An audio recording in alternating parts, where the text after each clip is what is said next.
The woman who stumbled into Rowan Jamison's trading post on that scorching August afternoon in 1873 looked like she had fought the entire Rocky Mountain wilderness and lost.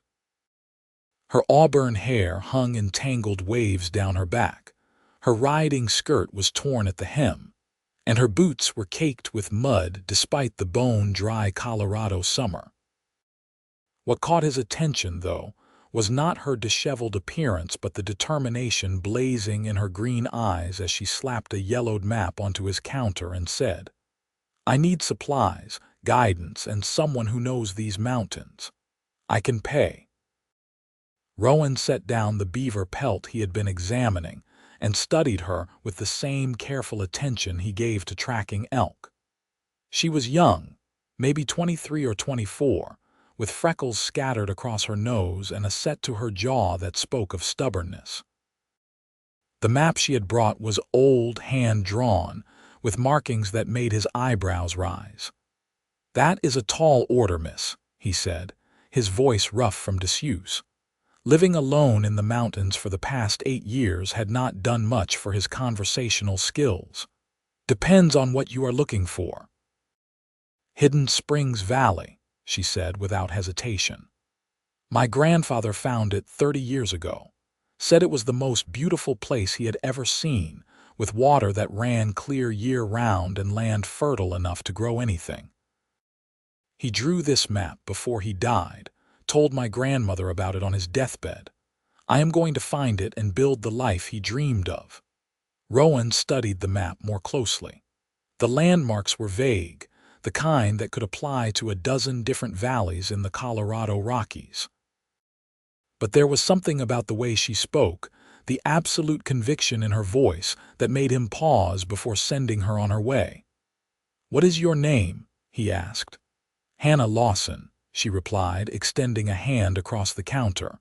Her grip was firm, her palm calloused.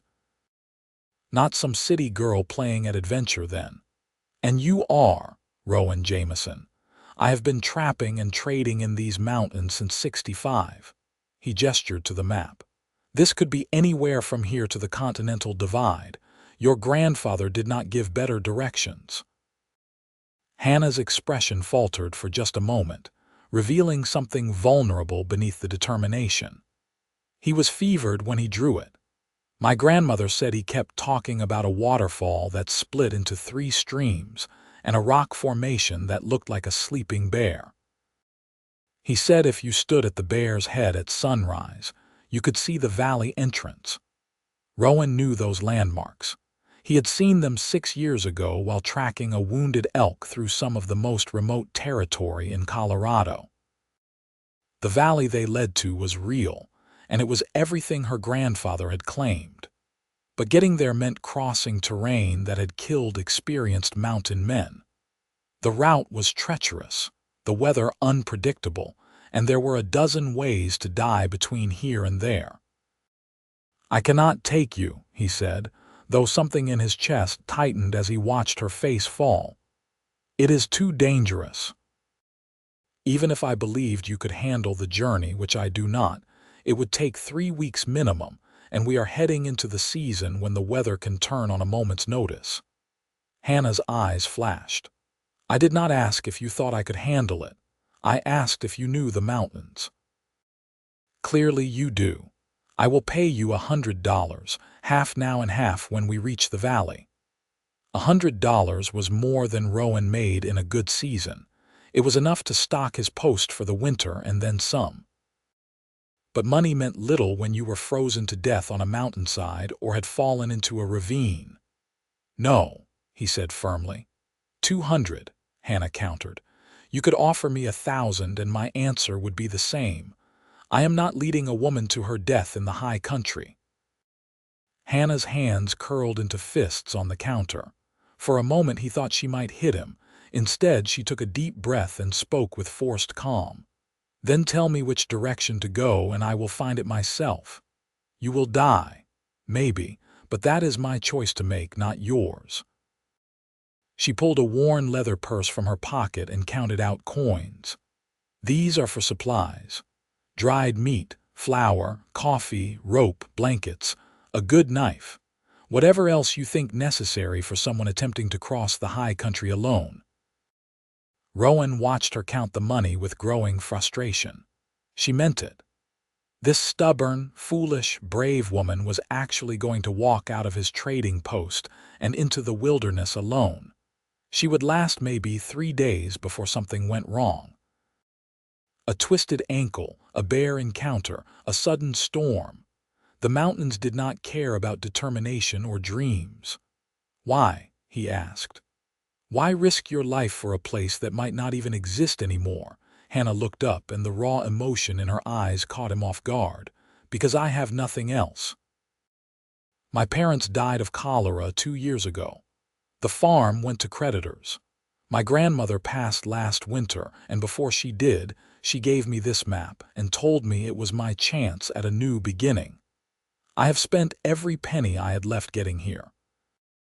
I have no home to go back to, no family waiting, no prospects. This valley is not just a dream anymore. It is my only hope." The words hung in the air between them, heavy with the weight of her desperation. Rowan had heard similar stories before. The West was full of people fleeing tragedy, chasing hope, seeking redemption. He had his own reasons for living alone in these mountains, reasons he did not speak about. But something about Hannah's determination struck a chord he thought had gone silent years ago. "If I take you," he said slowly, "you follow my orders without question. When I say we stop, we stop.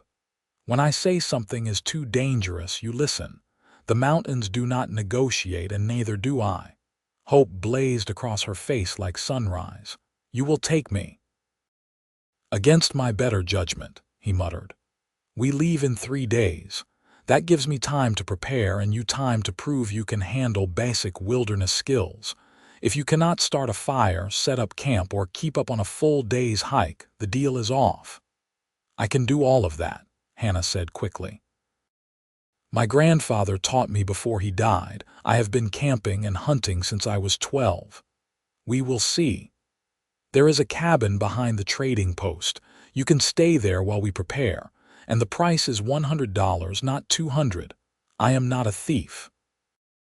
Hannah's smile transformed her face, erasing the hard edges of desperation and revealing someone young and alive with possibility. "Thank you, Mr. Jamison. You will not regret this." As she gathered her few belongings and headed to the cabin, Rowan wondered if he already did. He had survived the mountains by following his instincts and keeping to himself. Taking on a companion, especially one chasing a dream on a fragile old map, went against everything he had learned. But he could not shake the image of her walking into the wilderness alone, could not ignore the sick certainty that he would find her body come spring.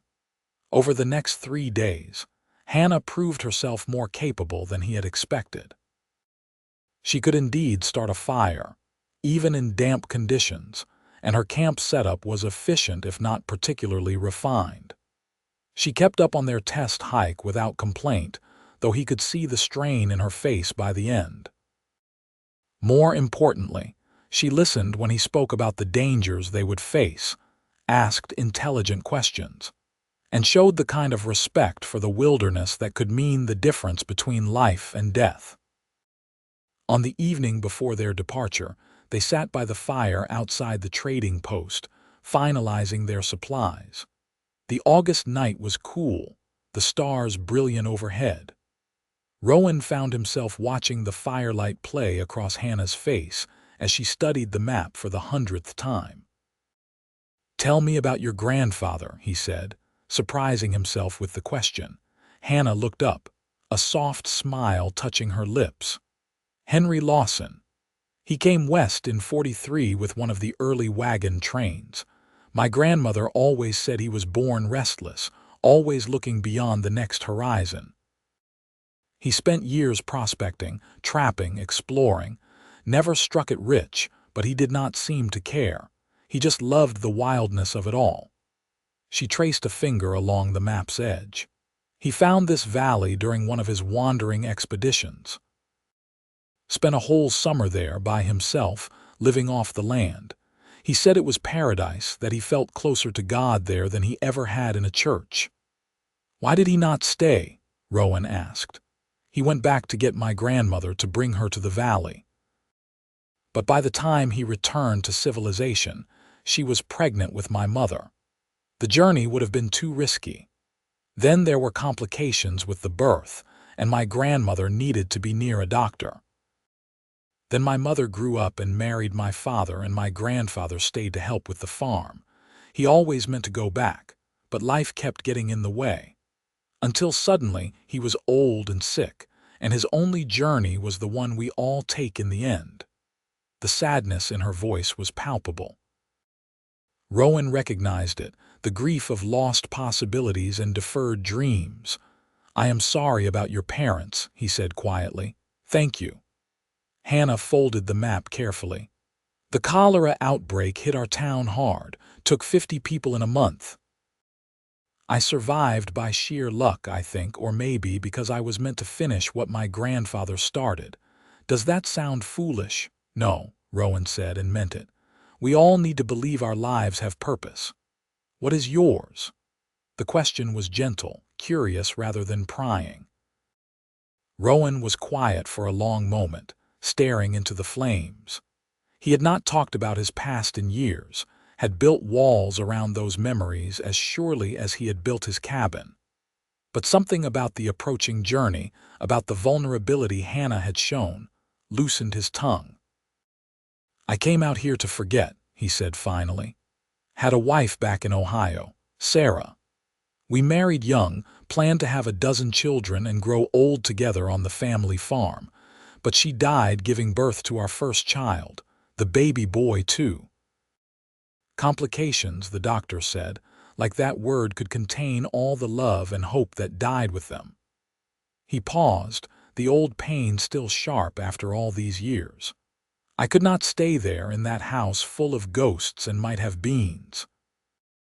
So I came west, kept moving until I found a place remote enough that the world could not touch me. Been here ever since." Hannah reached across the space between them and touched his hand briefly, a gesture of understanding and comfort. "I am sorry. That is a terrible loss. It was a long time ago." "Does time really make it hurt less?" Rowan considered the question honestly. "No, but it makes the pain familiar, easier to carry." They sat in companionable silence after that, two wounded souls preparing to chase a dream through unforgiving country. Rowan found himself wondering what he was really doing, whether this journey was truly about helping Hannah, or about finally stepping out of the isolation he had wrapped around himself like armor. The next morning dawned clear and cold, promising good weather for the start of their trek. They packed the horses with practiced efficiency. Rowan had 2 sturdy mountain horses, used to rough terrain and heavy loads. Hannah had arrived with a rangy mare she called Rosie, who looked like she had seen better days but had the tough, wiry build of a horse that would not quit. As they set out from the trading post, heading into the dense pine forest that marked the beginning of the high country, Rowan took one last look back at the life he had built. The solid cabin, the trading post stocked with goods for the rare trappers and travelers who passed through, the neat stack of firewood, all represented safety and solitude. Leaving felt like stepping off a cliff, though he could not say whether he feared the fall or welcomed it. Hannah rode beside him, her back straight, her eyes bright with anticipation. Whatever fear she felt, she hid it well. Rowan respected that. The mountains had no patience for weakness, but courage counted for something. The first 2 days passed without incident. They followed established trails through pine and aspen forests, crossing clear mountain streams and climbing steadily upward. Hannah proved to be a competent rider and camper, setting up her bedroll without fuss and cooking simple but adequate meals over the campfire. She asked questions about the terrain, the plants, the animal signs they encountered, and Rowan found himself enjoying the role of teacher. On the third day, they left the established trails behind and began navigating by landmarks. The terrain grew rougher, forcing them to dismount and lead the horses over rocky ground. They crossed a ridge that offered stunning views of the surrounding peaks, snow-capped and majestic against the brilliant blue sky. Hannah stood at the edge, her breath visible in the thin, cold air, and Rowan saw wonder replace the determined focus she had worn since arriving at his trading post. "It is beautiful," she said softly. "I have never seen anything like it." "This is just the beginning," Rowan said. "If your grandfather's valley is where I think it is, the real beauty is still ahead." "You know where it is, do not you?" Hannah turned to look at him. "You have been there." Rowan nodded. 6 years ago. I was tracking an elk and ended up farther north than I had intended. Found a valley that matched your grandfather's description. Water so clear you could see every stone on the bottom, meadows full of wildflowers, game everywhere. I stayed for a few days, then left. It felt too good, too peaceful. I was not ready for peace then. And now? The question hung between them, weighted with implications neither was quite ready to explore.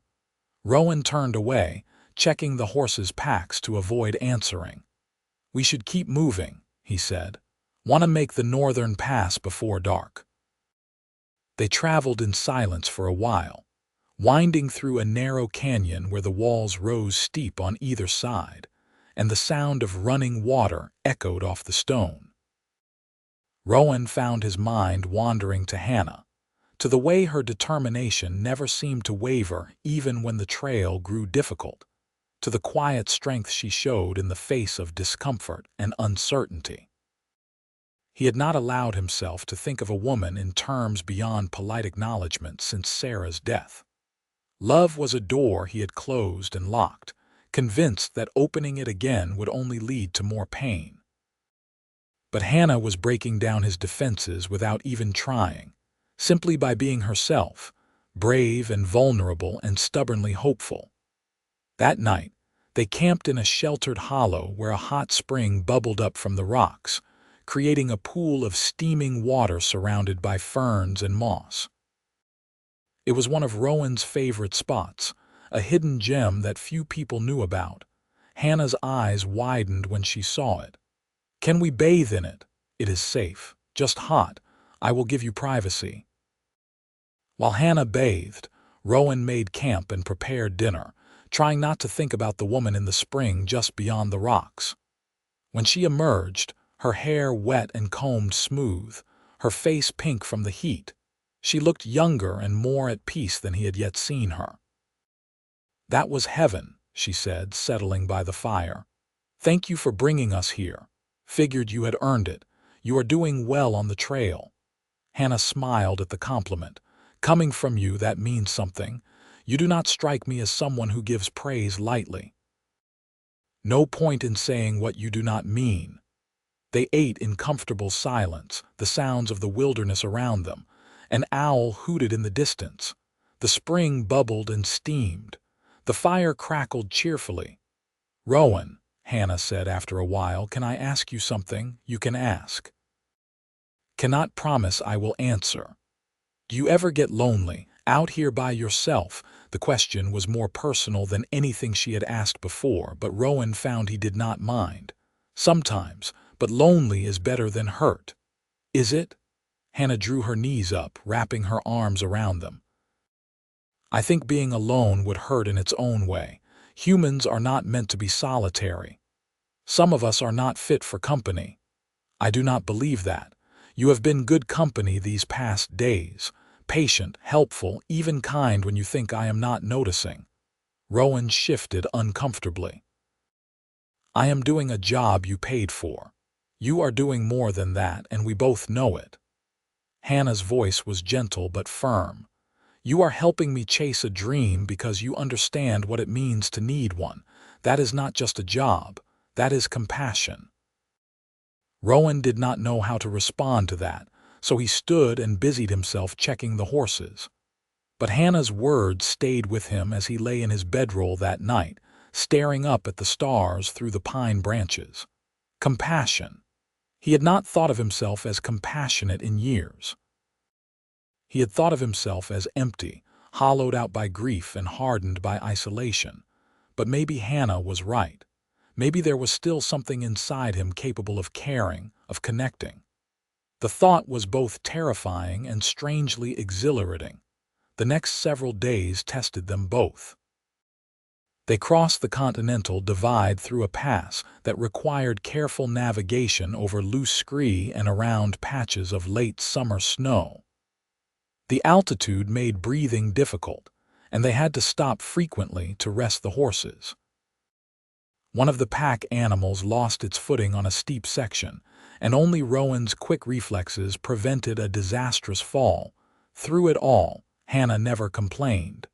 When she was scared, she channeled it into focus.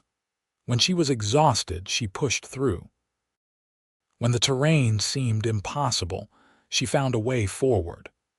Rowan's respect for her grew daily, and with it, feelings he had promised himself he would never allow again.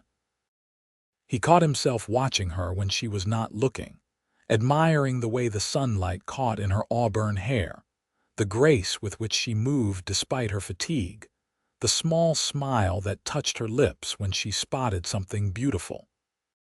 He noticed how her laughter, rare but genuine, seemed to brighten even the grayest day. He became aware of how much he looked forward to their evening conversations, the easy way they had developed of talking about everything and nothing. It was dangerous, this growing attachment. They had a job to do, and then they would go their separate ways. Hannah would build her new life in the valley, and he would return to his solitary existence. That was the agreement, the sensible arrangement. But the heart, Rowan was learning, had little patience for sensible arrangements. On the 9th day, they reached the rock formation Hannah's grandfather had described. The sleeping bear was unmistakable, a massive outcropping of stone that, from a certain angle, looked exactly like a slumbering beast. They made camp at its base, planning to wait for sunrise. That night, a storm rolled in with little warning, as mountain storms often did. One moment the sky was clear, and the next, lightning split the darkness and thunder shook the ground. Rain fell in sheets, turning their campsite into a mud pit within minutes. Rowan and Hannah worked together to secure the horses and protect their supplies, but the rain was relentless. When Hannah stumbled in the mud, Rowan caught her, and for a moment they stood there, soaked and breathing hard, his arms around her waist and her hands gripping his shoulders. Lightning flashed, illuminating her face, and Rowan saw in her eyes the same awareness, the same pull he had been fighting for days. Then the moment passed, and they were moving again, lashing down the tarp over their packs and trying to salvage what comfort they could from the miserable conditions. They huddled under a crude shelter Rowan rigged between trees, wrapped in damp blankets, unable to keep a fire going in the downpour. Hannah was shivering despite her layers, and without thinking too hard about it, Rowan pulled her close, sharing his warmth. "Thank you," she said, her teeth chattering. "Cannot have you freezing before we find your valley." "Is that the only reason?" Rowan was quiet for a long moment. The rain drummed overhead, the wind howled through the trees, and in the small space of their shelter, with Hannah's body warm against his, the truth felt easier to speak. "No," he said quietly. "That is not the only reason." Hannah tilted her head to look up at him. Even in the darkness, he could see her eyes bright and questioning. "What is the other reason?" "I care about what happens to you, more than I should." "Why should not you care?" "Because caring leads to loss, and I have had enough loss for one lifetime." Hannah was quiet, and Rowan thought maybe he had said too much, crossed a line they could not uncross. But then she spoke, her voice soft but steady. "Living without caring is not really living, though, is it? It is just existing, waiting for the end." That is not what Sarah would have wanted for you. The sound of his wife's name on Hannah's lips should have felt wrong, intrusive. Instead, it felt like absolution, like permission to acknowledge the past without being chained to it. How do you know what Sarah would have wanted? Because if I loved someone enough to marry them, I would want them to be happy after I was gone. I would want them to live fully, to take chances, to open their heart again. Anything less would be a waste of the love we shared. Rowan closed his eyes, feeling something crack inside him, some wall he had built with grief and reinforced with years of solitude. I do not know if I remember how to do that, how to care without fear. I think you are remembering just fine.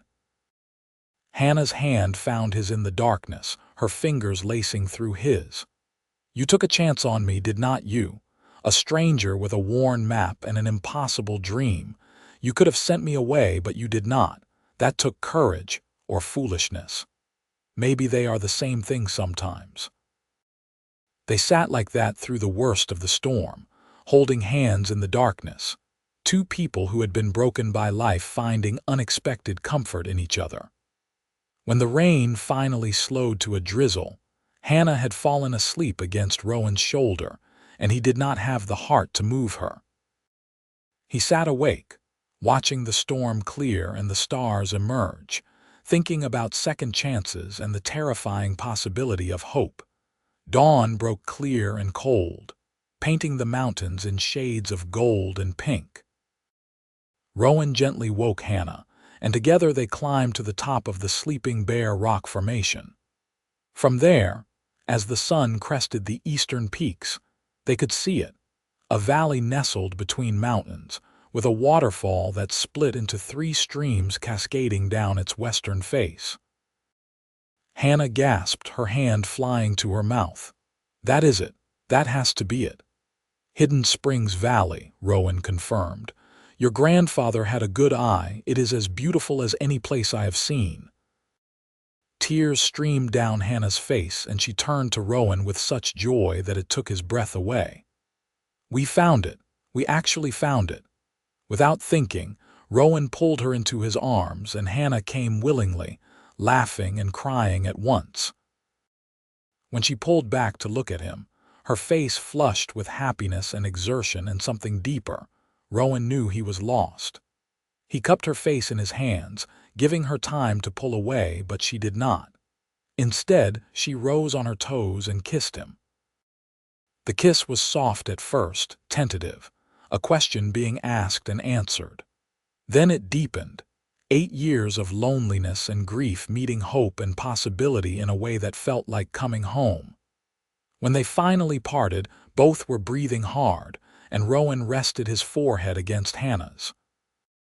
This complicates things, he said. Does it have to? Hannah's hands rested on his chest over his heart. Maybe it just changes them. I am not an easy man, Hannah. I have been alone too long, gotten set in my ways. I am not asking for easy, I am asking for real. Rowan looked into her eyes and saw the same determination that had brought her to his trading post, but tempered now with affection and trust. I do not want to go back to my cabin alone, he admitted, but I do not know what the alternative looks like. Maybe we figure it out together, Hannah suggested. One day at a time, just like we have been doing on this journey. It was terrifying and wonderful and completely insane. Rowan had known this woman for less than 2 weeks. He had spent years protecting his heart, and now he was contemplating tearing down every defense for someone who had walked into his life by chance. But maybe that was how second chances worked. Not through careful planning and cautious steps, but through wild leaps of faith and stubborn hope. Let us get to the valley first, he said. See if it lives up to the dream, then we will talk about what comes next. Hannah's smile was bright enough to rival the sunrise. Deal. The descent into Hidden Springs Valley took the rest of the day. The terrain was tricky, the path uncertain, but Rowan knew the way from his previous visit. As they drew closer, the sound of rushing water grew louder, and the air became fragrant with wildflowers and pine. When they finally rode into the valley proper, even Rowan, who had been here before, felt a sense of awe. The afternoon sun turned the triple waterfall into a cascade of liquid gold. The meadow was lush and green despite the late summer, fed by the springs that gave the valley its name. Deer grazed near the tree line, unafraid in this protected haven. Birdsong filled the air. Hannah dismounted slowly, as if in a dream, and walked to the center of the meadow. She turned in a slow circle, taking it all in, and Rowan could see the moment when the reality matched the dream, when hope became certainty. "This is it," she said wonderingly. "This is exactly how grandfather described it. The waterfall, the springs, the meadow. Everything."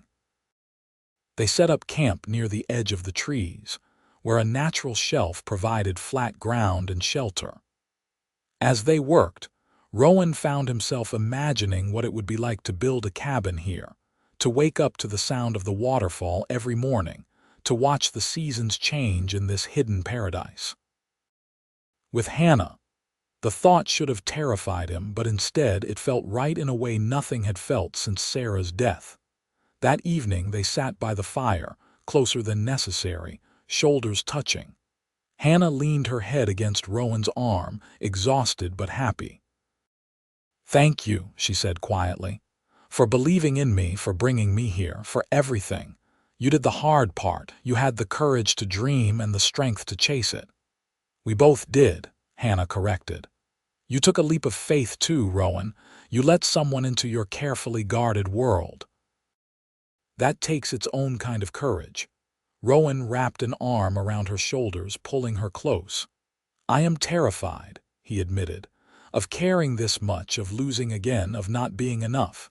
Hannah turned to face him, her hand cupping his cheek. "I am terrified too. Of failing, of this not working out, of all the thousand things that could go wrong. But I would rather be terrified and trying than safe and empty. When did you get so wise?" "Somewhere between losing everything and finding you." They kissed again, slower this time, with the certainty of people who had made a choice and intended to see it through. When they finally settled in for the night, Hannah in her bedroll and Rowan in his, they were close enough to touch, hands linked in the space between them. Over the next week they explored the valley thoroughly, mapping its resources and possibilities. There was abundant timber for building. The springs provided fresh water year-round. The soil was rich and dark, perfect for planting. Game was plentiful, and the valley's protected position meant it would be defensible if needed, though they encountered no signs of other human presence. They found the perfect spot for a cabin, on a slight rise that offered views of both the waterfall and the meadow. Working together, they began planning, and Rowan found himself thinking long-term for the first time in years. A cabin large enough for a family, a barn for animals, a garden plot near the springs, a whole life built from dreams and hope and hard work, but they could not stay forever, not yet. Rowan's trading post needed attention before winter, and they needed supplies for serious homesteading. They would have to return, though the thought of leaving the valley felt like tearing away something precious. On their last night before starting the journey back, they sat on a flat rock overlooking the valley, watching the stars emerge. Hannah was quiet, and Rowan could sense the conflict in her. "What are you thinking?" he asked. "That I do not want to leave, even though I know we must. That I am afraid if we go, this will all turn out to be a dream and I will wake up alone. It is real, Hannah. The valley is real, and what is happening between us is real." "Is it?" She turned to look at him, vulnerability clear in her face. "We have been living in a sort of dream these past weeks, just the two of us in the wilderness. What happens when we return to civilization, when the everyday realities set in?" Rowan took her hands in his, choosing his words carefully. "I think we find out if what we feel here can survive out there, And if it can, we build something permanent, together. You would really do that. Give up your solitary life, your trading post, everything you have built. I would not be giving it up. I would be transforming it. We could work the trading post together until we have enough supplies and money to establish the valley properly. Then we come back here and build the life your grandfather dreamed of. Our life. Hope and fear warred in Hannah's expression. That is a big commitment, Rowan. We have known each other less than a month. I have known loss and emptiness for 8 years, Rowan said quietly. I know what it feels like to be alive but not living. These past weeks with you, I have felt alive again. I have felt purpose and joy and hope. That is worth taking a risk for. What if it does not work? What if we get back to the trading post and realize we were just two lonely people finding comfort in each other? Then we face that honestly and make decisions from there. But I do not think that is what this is, Hannah. Do you? Hannah was quiet for a long moment, her eyes searching his face in the starlight. Finally, she shook her head. No, I think this is real. I think I am falling in love with you, Rowan Jamison, and it is terrifying and wonderful and completely insane. Rowan's heart, that organ he had thought frozen beyond recovery, swelled with emotion so intense it was almost painful. I think I am falling in love with you too, Hannah Lawson. And you are right. It is terrifying and wonderful and completely insane, but I do not want to walk away from it. They kissed under the stars, in the valley Hannah's grandfather had found and dreamed about, and it felt like a promise, like the beginning of something that could withstand the trials ahead.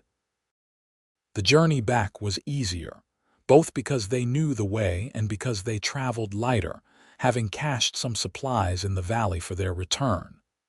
But it was also harder, because every mile took them farther from the dream and closer to reality. They talked as they rode, making plans, sharing hopes and fears, getting to know each other in the deeper ways that mattered. Rowan learned that Hannah loved to sing, that she had a gift for growing things, that she was stubborn and optimistic and fiercely loyal. Hannah learned that Rowan was more thoughtful than he appeared, that he had a dry sense of humor that emerged once you got past his gruff exterior, that he was gentle and protective, and carried his grief like a stone he had learned to balance. They learned each other's bodies too, in the quiet privacy of wilderness nights. Rowan was careful, knowing Hannah was likely inexperienced, and was rewarded with her trust and enthusiasm. Making love under the stars, with the sound of running water and the whisper of wind through pines, felt sacred, like a covenant being made between them and the wild country that had brought them together. When they finally reached the trading post, 21 days after they had left, everything looked exactly the same. But they were different, transformed by the journey and by each other. Home, Rowan said, though the word felt inadequate for the rough cabin and trading post that had been his refuge and prison for so many years. For now, Hannah said, taking his hand, until we build a new one.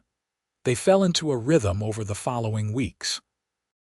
Hannah proved invaluable at the trading post, her friendly nature and sharp mind making her a natural trader. She reorganized the stock, improved the bookkeeping, and even convinced a few passing travelers to buy more than they had intended.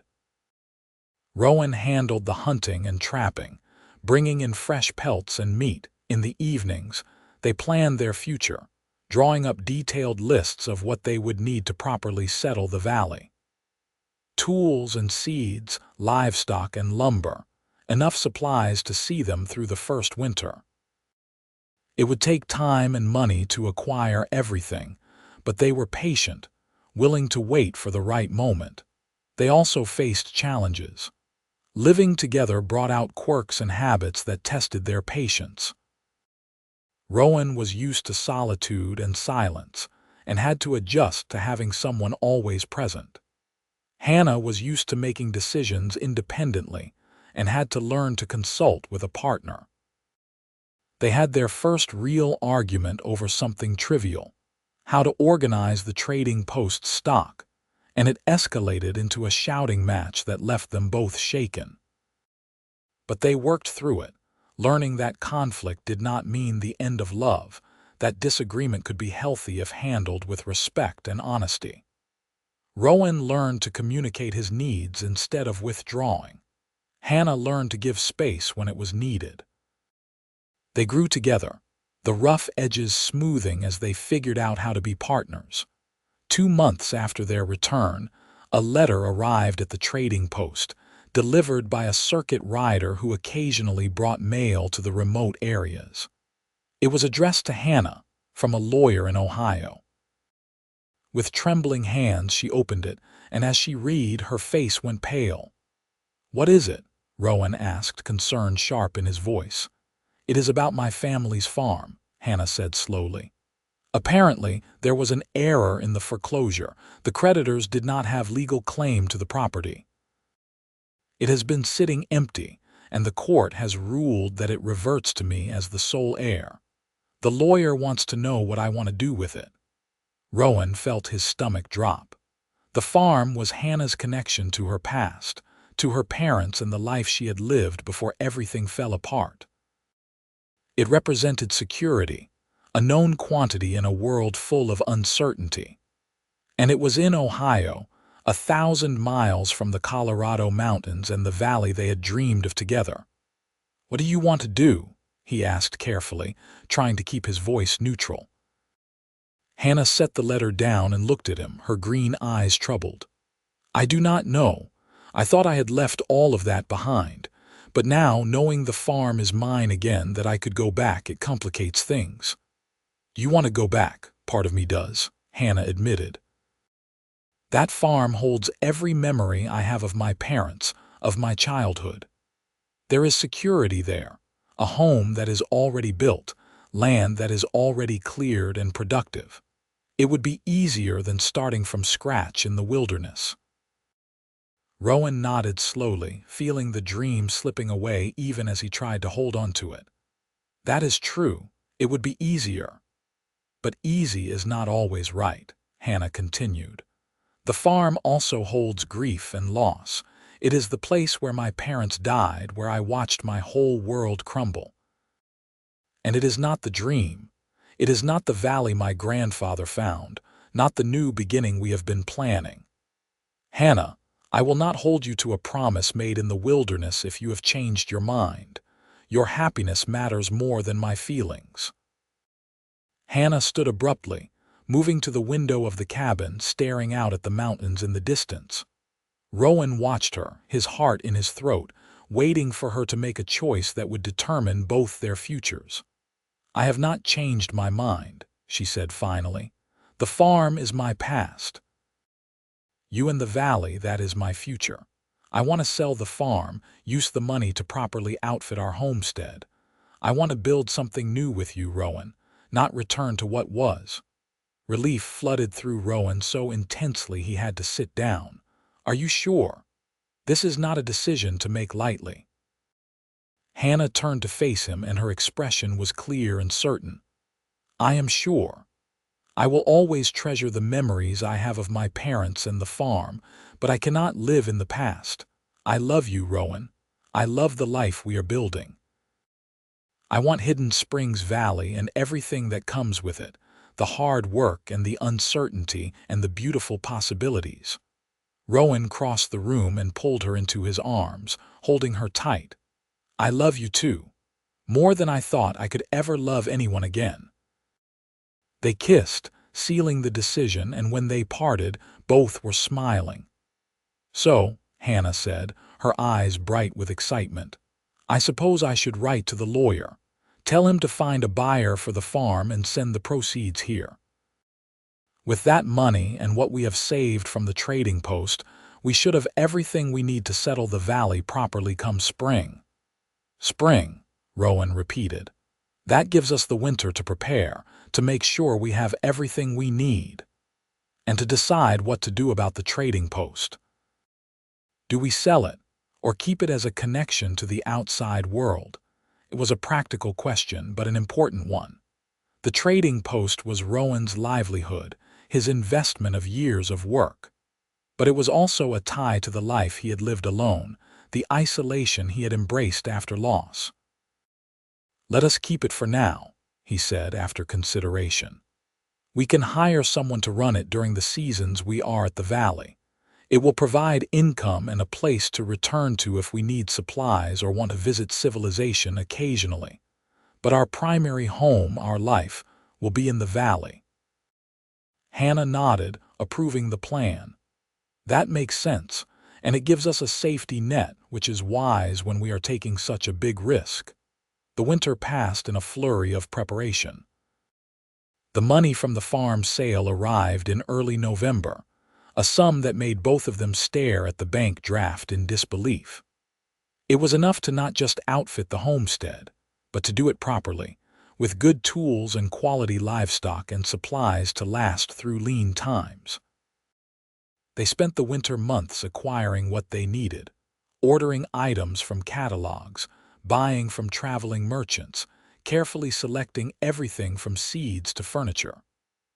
Rowan built a large wagon to transport it all, sturdy enough to handle mountain trails. They hired a local man, a widower named Thomas who had experience with trading, to run the post while they were gone on Christmas Eve. As snow fell softly outside the cabin, Rowan presented Hannah with a ring. It was simple, a gold band he had commissioned from a jeweler in the nearest town, but Hannah's eyes filled with tears when she saw it. "Marry me," Rowan said, taking her hand. "Not because we have to, but because I want to spend every day of the rest of my life with you. Because you brought me back to life when I thought I was beyond saving, because I love you more than I have words to say." "Yes," Hannah said, laughing and crying at once. "Yes, of course, yes." They married in the small church in town 2 weeks later, with Thomas and a few other acquaintances as witnesses. It was nothing like the elaborate wedding Rowan had had with Sarah, but it felt more real, more meaningful. This was a choice made with full knowledge of life's fragility and hardship, a commitment forged in the wilderness and tested by reality. Hannah wore a simple blue dress she had sewn herself, and Rowan wore his best clothes, his hair neatly trimmed for the first time in years. When the preacher pronounced them man and wife, and Rowan kissed his bride, he felt the last of his old grief release its hold, replaced by hope and love and the promise of a future he had never expected to have. They honeymooned in the cabin, snowed in and content, making love and making plans and marveling at the strange paths that had led them to each other. "You think your grandfather knew?" Rowan asked one evening as they lay tangled together in the bed they now shared. "That his map would lead you to more than just a valley," Hannah smiled, tracing patterns on Rowan's chest. "I think he knew that following your dreams leads to unexpected places. Maybe he hoped I would find not just land, but a life worth living." "You have given me that too," Rowan said quietly. "A life worth living. I had given up on that possibility." "We gave it to each other," Hannah corrected. "That is how the best things work, I think. Not one person saving another, but two people choosing to build something together." As winter turned to spring, they made final preparations. The wagon was loaded with their carefully acquired supplies. The horses were shod and ready. Thomas had settled into running the trading post and proved reliable and honest. Everything was ready. They left on a clear morning in late April when the worst of the snowmelt had passed, but the trails were not yet too muddy. Hannah sat beside Rowan on the wagon seat, her hand in his, as they headed into the mountains one more time. "Nervous?" Rowan asked. "A little," Hannah admitted. "This is permanent, is not it? Once we commit to the valley, to building a life there, we are really doing this. We can always change our minds. Nothing is truly permanent except death. I do not want to change my mind. I am just acknowledging the enormity of it. We are leaving the known world behind, going to carve out a life in the wilderness. Our children will grow up there, away from towns and schools and churches. It was the first time either of them had mentioned children directly, though the possibility had hovered unspoken in their plans. Rowan looked at Hannah, saw the hint of color in her cheeks. "Are you telling me something?" he asked gently. Hannah bit her lip, then nodded. "I think I might be pregnant. It is too early to be certain, but the signs are there." Joy and terror warred in Rowan's chest. A child. A new life, born of their love, growing in the woman beside him. After losing his first wife and child, the thought of Hannah going through childbirth filled him with primal fear. "We should stay," he said immediately. "Near the town, near a doctor. We can go to the valley later, after the baby is born and you have recovered." "No," Hannah said firmly. "I am not fragile, Rowan. Women have been having babies in the wilderness since the beginning of time. I want our child born in the valley, in the home we build together. That is where our life is. Hannah, if something goes wrong, then we handle it together. But I will not live my life in fear of what might happen. I have already lost too much to fear. I refuse to lose my dreams to it too." Rowan wanted to argue, wanted to insist on every precaution, but he saw the determination in Hannah's eyes and knew it would be futile. She was right in her way. Fear could not dictate their choices, or they would never really live. "All right," he said, squeezing her hand. "But I am learning everything I can about childbirth, and we are stockpiling medical supplies. And at the first sign of complications, we are getting you to a doctor, even if I have to carry you the whole way." Hannah smiled, leaning her head on his shoulder. "Deal." "You know, for a gruff mountain man, you are quite protective. Only about things that matter." The journey to the valley took 3 weeks this time, slowed by the heavy wagon and the need to be cautious on the uncertain trails. But they made it without serious incident, and when they finally crested the ridge and saw the valley spread out before them, Hannah let out a breath of pure joy. "Home," she said. "We are home." They spent the first week setting up a temporary camp and surveying the land with new eyes, seeing it not as visitors but as settlers. Rowan began felling trees for the cabin while Hannah worked on clearing the garden plot and setting up their supplies. The work was back-breaking and endless, but they approached it together, supporting each other through the difficult days and celebrating the small victories. The cabin took shape slowly, a sturdy log structure with a wide porch and windows positioned to catch the morning sun. Rowan insisted on making it larger than originally planned, with multiple rooms and a loft. "For the children," he said when Hannah questioned the extra space. "Children? Plural?" Hannah raised an eyebrow. "Well, we cannot have just one," Rowan said, trying to sound casual. "They would get lonely." Hannah laughed, delighted by this glimpse of the family man emerging from the solitary trapper. "How many are you planning for?" "However many we are blessed with," Rowan said, pulling her close despite the sawdust covering them both. "Though I would not object to a full house." As summer progressed, the valley truly became their home. The cabin was completed and furnished with the items they had brought and pieces Rowan crafted from local wood.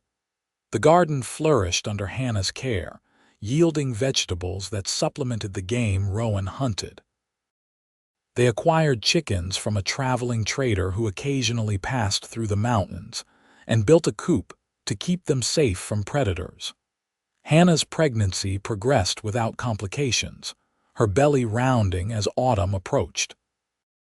Rowan watched her bloom with a mixture of awe and terror, unable to shake the memories of Sarah, but trying to trust that this time would be different. They were not completely isolated. A few times over the summer, they encountered other mountain men and even a small group of Ute Indians who were passing through.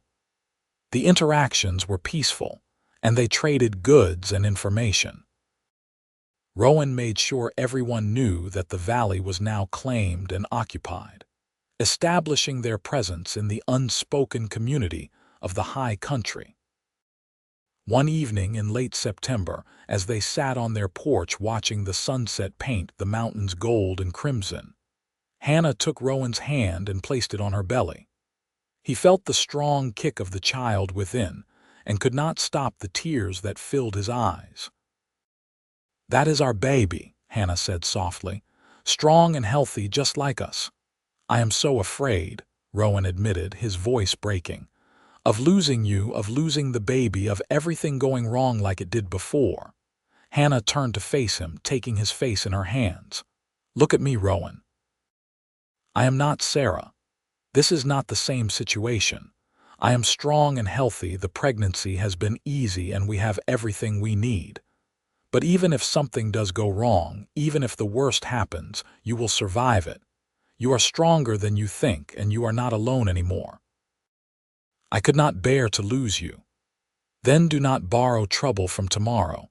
Be here with me now, in this moment, feeling our child kick and watching the sunset and being grateful for what we have. That is all we can ever really do." Rowan pulled her close, breathing in the scent of her hair, feeling the solid warmth of her in his arms.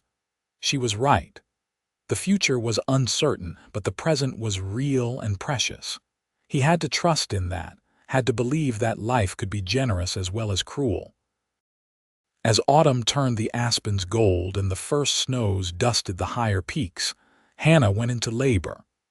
It was a cold November night, with wind howling outside the cabin and snow falling steadily. Rowan had prepared as best he could, reading every medical book he could find, stocking supplies, even practicing with rope and blankets to understand the mechanics of delivery. But nothing could have prepared him for the reality of watching Hannah in pain, unable to do anything but offer comfort and encouragement. The labor was long, stretching through the night and into the following day. There were moments when Rowan's fear threatened to overwhelm him, when he was sure history was repeating itself, and he would lose everything again. But Hannah was strong, stronger than he had imagined possible. She labored with determination, following her body's instincts, and when the baby finally came, entering the world with a furious cry, Rowan felt his knees buckle with relief.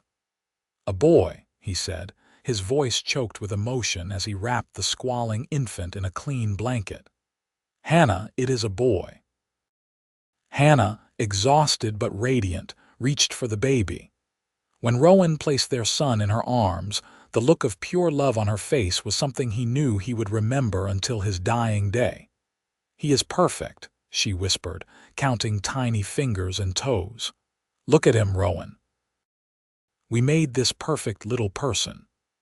Rowan sat beside his wife and newborn son, his arm around Hannah's shoulders, and felt more complete than he ever had in his life. The fear was still there, would probably always be there, but it was dwarfed by the love and gratitude filling his chest. "What should we name him?" Hannah asked. "I was thinking Henry," Rowan said.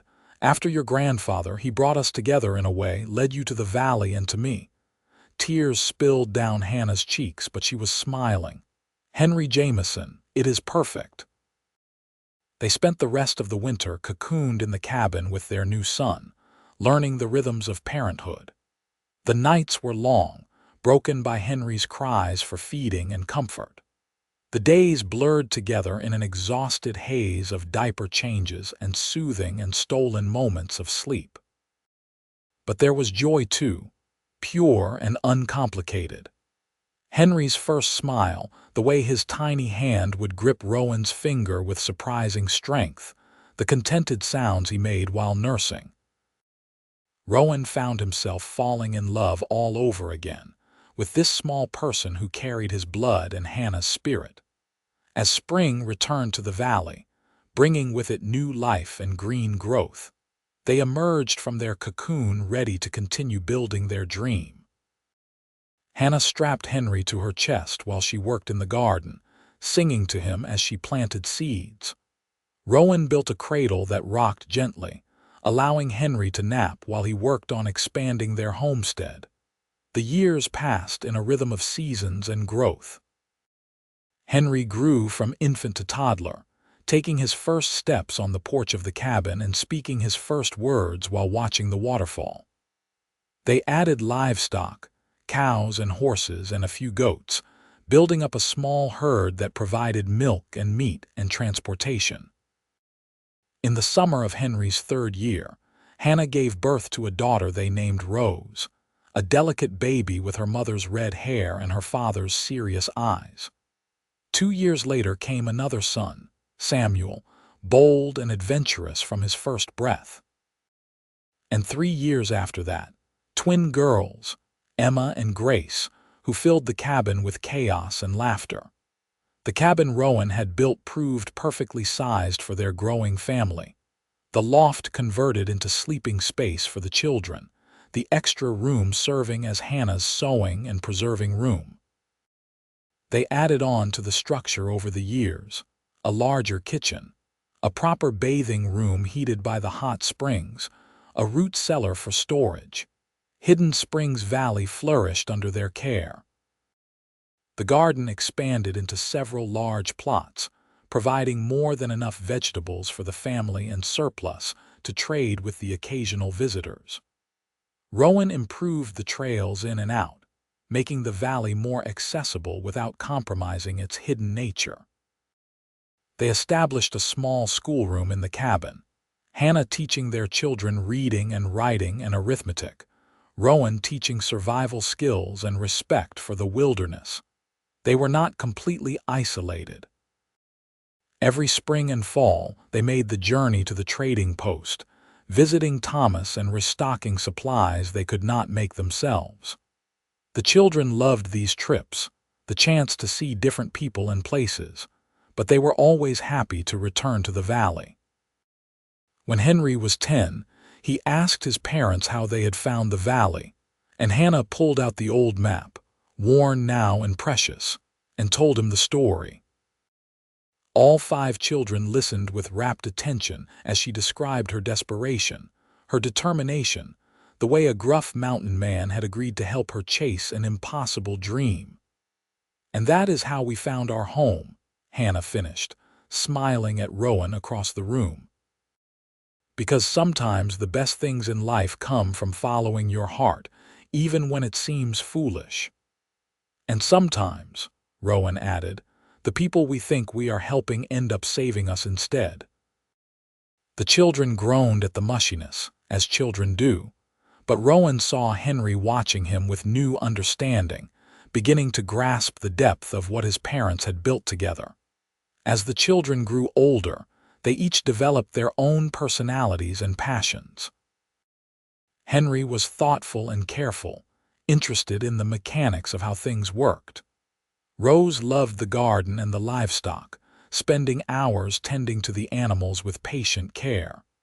Samuel was the adventurer, always wanting to explore beyond the valley to see what lay over the next ridge.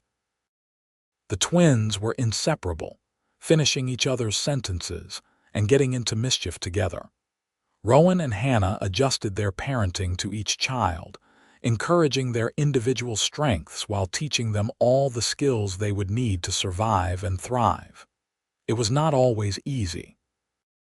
There were illnesses that terrified them, accidents that required all their knowledge and courage to handle, conflicts that tested their patience and wisdom. But they faced it all together, partners in every sense of the word. On the hard days, they reminded each other why they had chosen this life. On the good days, they celebrated the beauty of what they had built. And on the quiet evenings, after the children were asleep, they would sit on the porch and watch the stars, holding hands like they had on that first journey into the mountains, still in love with each other and the life they shared. When Rowan turned 45 and Hannah 40, they celebrated their 15th wedding anniversary with a picnic by the waterfall, all 5 children in tow. As the kids played in the spray, shrieking with laughter, Hannah leaned against Rowan's shoulder. "You ever regret it?" she asked. "Giving up your solitary life, taking on a stubborn woman and her impossible dream." Rowan kissed the top of her head, breathing in the familiar scent of her hair. "Not for a single moment. You gave me everything I thought I had lost forever. Love, family, purpose, hope. You gave me a life worth living." "We gave it to each other," Hannah said, echoing her words from years ago. "That is how the best things work." They watched their children play, 5 healthy, happy young people who had never known hunger or true hardship, who grew up knowing they were loved beyond measure. Henry was already taller than his mother, gangly and serious. Rose moved with the grace that suggested she would be a beauty like Hannah. Samuel climbed the rocks near the waterfall with fearless confidence. The twins chased each other through the spray, their laughter bright as bells. "We did good," Rowan said, satisfaction deep in his voice. "We did," Hannah agreed. "But we are not done yet. These 5 still need raising, and then there will be grandchildren to spoil and embarrass." "Grandchildren," Rowan repeated, trying to imagine it. "That seems impossibly far away." "Time passes faster than you think," Hannah said. "One day we will blink and they will all be grown, off finding their own dreams and building their own lives." "Will you be sad when they leave?" Hannah considered the question thoughtfully. "A little, but mostly I think I will be proud. We are teaching them to be strong and independent, to follow their hearts and work hard and treat people with kindness. If they leave to build their own lives, that means we did our job right." "Wise woman," Rowan said. "Mountain man," Hannah returned with a smile, the old endearment carrying years of love and inside jokes. As the sun began to set, painting the valley in shades of gold and amber, they gathered their children and headed back to the cabin. That night, with all 5 children finally asleep, Rowan and Hannah lay in their bed, hands clasped between them. "I love you," Rowan said into the darkness. "I love you too," Hannah replied. "Today, tomorrow, always." And in the morning, they would wake and do it all again, the endless dance of living and loving and building a life in the valley that had brought them together. There would be challenges ahead, joys and sorrows, triumphs and setbacks. But they would face it all together, the way they had from the beginning, 2 people who had showed up with maps to different dreams and found everything they needed in each other. The years continued to roll by like the seasons, each bringing its own changes and constants. Henry, at 18, announced his intention to become a surveyor and mapmaker, inspired by the map that had brought his mother to the valley. Rowan and Hannah supported his dream, sending him to study in Denver for a year, trusting that their teaching had given him the foundation to navigate the wider world. Rose, at 16, fell in love with a young man from a neighboring valley, the son of a rancher they had traded with for years. Her wedding was held in the meadow, wildflowers everywhere, and Hannah cried happy tears as she watched her daughter begin her own journey. Samuel, true to his adventurous nature, joined a group exploring the territories further west, writing letters full of excitement about the places he was seeing and the people he was meeting. The twins, now 14, were beginning to show signs of their own paths. Emma drawn to teaching and Grace to healing through it all. The valley remained their anchor, the place they all returned to, the home that held their history and their hearts. Rowan and Hannah, now in their late 40s, found themselves in a new phase of life, no longer entirely occupied with the immediate needs of small children, but still deeply involved in guiding their family. They also had more time for each other, for long walks through the valley, for quiet mornings lingering over coffee, for afternoons spent working side by side on projects that interested them. The passion between them had not dimmed but had evolved, deepened by years of partnership, and the comfort of truly knowing another person. On a crisp autumn morning, when the aspen trees blazed gold against the evergreens, and the air smelled of snow, Hannah and Rowan climbed to the top of the Sleeping Bear Rock Formation. They had not been there together since the day they had first spotted the valley from its heights. 20 years ago, from the summit, they could see everything they had built. The cabin, expanded and weathered, smoke rising from its chimney. The barn and outbuildings, the carefully tended fields, the livestock grazing peacefully. The valley stretched out before them, as beautiful as it had been that first day, perhaps more so because now it was truly theirs, marked by their labor and love. 20 years, Hannah said wonderingly. Sometimes it feels like yesterday, sometimes like a lifetime. Both, Rowan said. That is how good years feel, I think. Full enough to seem long when you look back, but passing quick because you are happy. Are you happy? Hannah asked, though she knew the answer. More than I ever thought possible, Rowan said honestly. You took a broken man and made him whole, Hannah. You gave me a life I did not deserve but will be grateful for until my last breath. You were never broken, Hannah said firmly. You were grieving, healing in the only way you knew how. And you gave me just as much as I gave you. A home, a family, a love that has sustained me through everything. They stood in comfortable silence, watching the valley below, thinking about the journey that had brought them here. The map was framed now, hanging in their cabin, a reminder of dreams and the courage to chase them. Hannah's grandfather would have been proud, Rowan thought, of what his granddaughter had accomplished, of the legacy she had built from his dying words and a hand-drawn map. Do you think they will all come back? Hannah asked. Eventually. Or will they scatter to the winds? I think they will always come back, Rowan said. Maybe not to stay, but to visit, to remember where they came from. This valley is in their blood, part of who they are. But I also think we raised them to be independent, to chase their own dreams.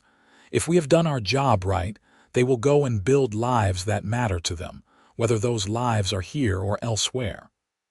And we will be here, Hannah said. The constant, the safe harbor they can always return to. We will, Rowan agreed, for as long as we are given.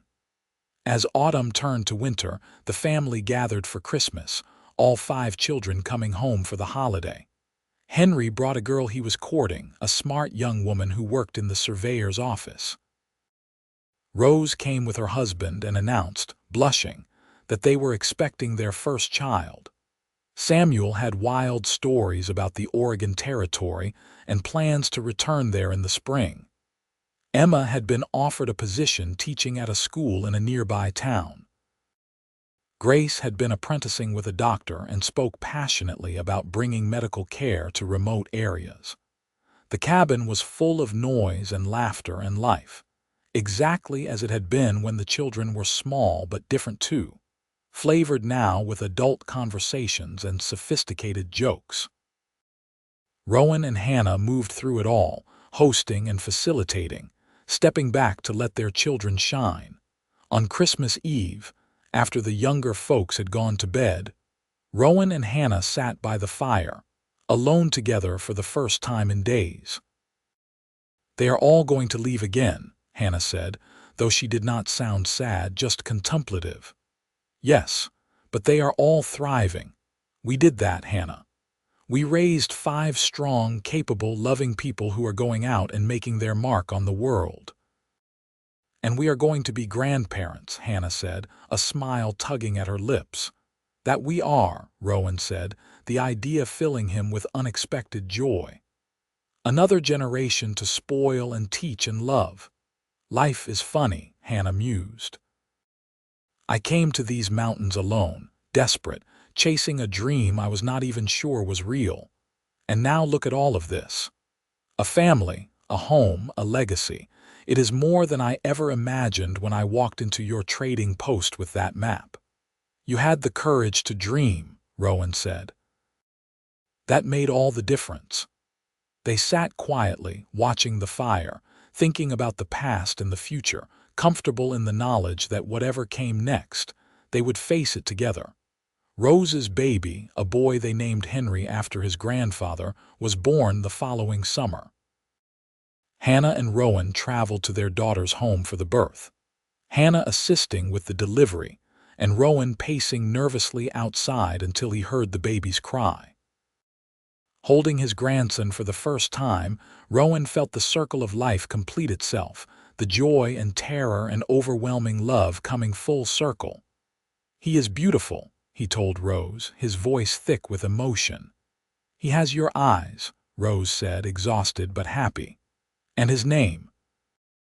"I am honored," Rowan said, and meant it. More grandchildren followed over the years. Henry married his surveyor's office girl and had 3 daughters in quick succession. Samuel eventually settled in Oregon and sent letters about his 2 sons. Emma married late and had 1 precious daughter she taught to read before she could walk. Grace never married but adopted 2 orphan children and raised them with the same fierce love she showed her patients. Through it all, Hidden Springs Valley remained the heart of the family. Every summer, as many of them as could manage would gather for a week or 2, the cabin bursting at the seams with multiple generations. The grandchildren played where their parents had played, in the waterfall's spray and the meadow's grass, learning the same lessons about wilderness and respect and family. Rowan and Hannah, aging gracefully into their 60s and then 70s, became the family's anchors, the keepers of stories and traditions. They taught the grandchildren to fish and ride, to track animals and read weather, to appreciate the beauty of the natural world. They told stories about the old days, about maps and dreams and the courage to chase impossible things. On their 40th wedding anniversary, the entire family gathered in the valley.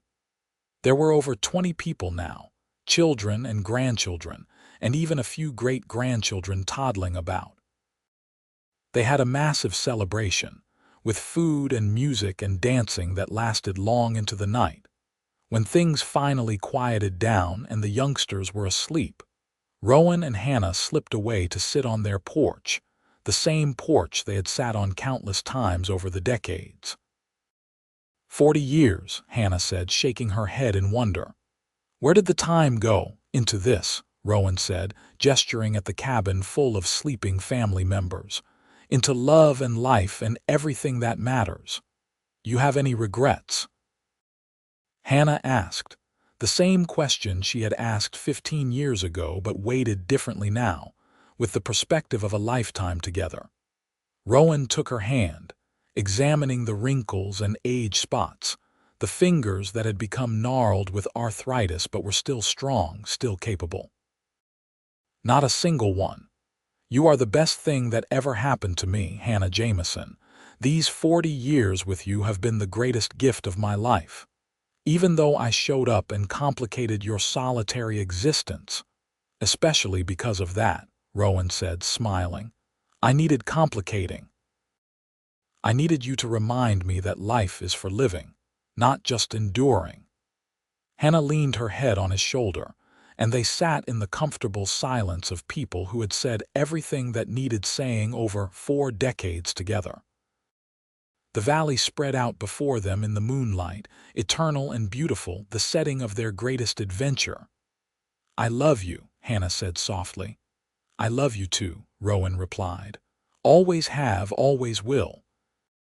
As the years continued to pass, Rowan and Hannah slowed down inevitably, their bodies giving in to the accumulated wear of hard living and age.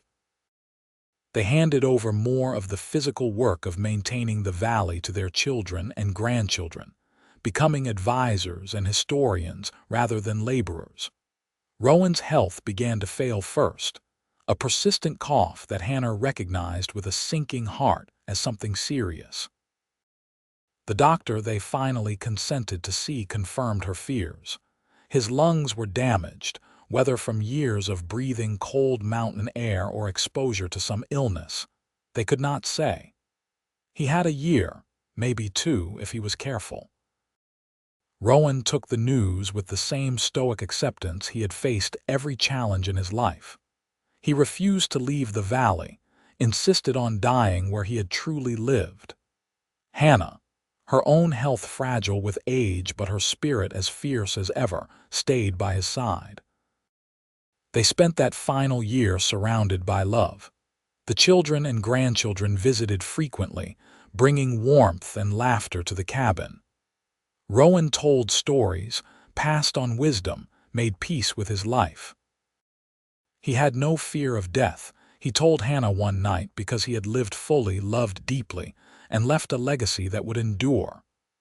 "I will see you again," he said to Hannah, his breathing labored but his eyes clear.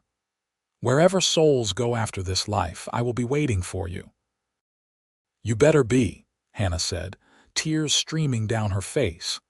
"Because I am not spending eternity without you, Rowan Jamison." He died on a spring morning with the windows open and the sound of the waterfall filling the cabin, Hannah holding his hand and their children gathered around.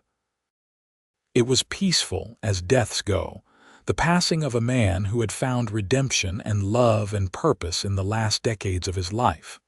Hannah grieved deeply, the loss of her partner and best friend tearing a hole in her life that nothing could fill. But she was not alone. The family rallied around her, taking turns staying in the valley, ensuring she was never without company or care. She lived another 5 years, watching great-grandchildren grow, seeing the valley continue to thrive under the stewardship of the next generations. She told stories about Rowan, about their journey and their love, ensuring that his memory stayed alive and vibrant. On a summer afternoon, sitting on the porch with the great-granddaughter named after her, little Hannah asked, "Grandma, do you miss Grandpa Rowan?" Old Hannah smiled, looking out at the valley that had been her home for over 50 years. "Every single day, sweetheart, but I am grateful for every moment we had together. We had a great love, your grandpa and I, the kind that people spend their whole lives looking for. And I was lucky enough to find it." "How did you find it?" little Hannah asked. "I showed up with a map and a dream," Hannah said, her eyes distant with memory. "And a mountain man helped me find both, but what we really found was each other, and that made all the difference." Hannah died peacefully in her sleep that autumn, at the age of 78, in the cabin she and Rowan had built together. The family buried her beside Rowan on a hill overlooking the valley, the two of them together in death as they had been in life. The valley continued, as wild places do, maintained and loved by the family they had created. Their children built their own cabins nearby, their grandchildren brought their families to visit, their great-grandchildren learned to appreciate the wilderness and the story of how it all began. The map, carefully preserved, was passed down through generations, along with the story of a young woman desperate for a new beginning, and a grieving mountain man who had forgotten how to hope. It became a family legend, a reminder that courage and love could transform lives, that dreams were worth chasing, and that sometimes the greatest adventures began with a single step into the unknown. And in the valley, where the waterfall still split into 3 streams and the springs ran clear year-round, the legacy of Rowan and Hannah Jamison lived on, a testament to the power of hope, the beauty of partnership, and the enduring strength of love that had begun with a map, a dream, and the courage to chase both.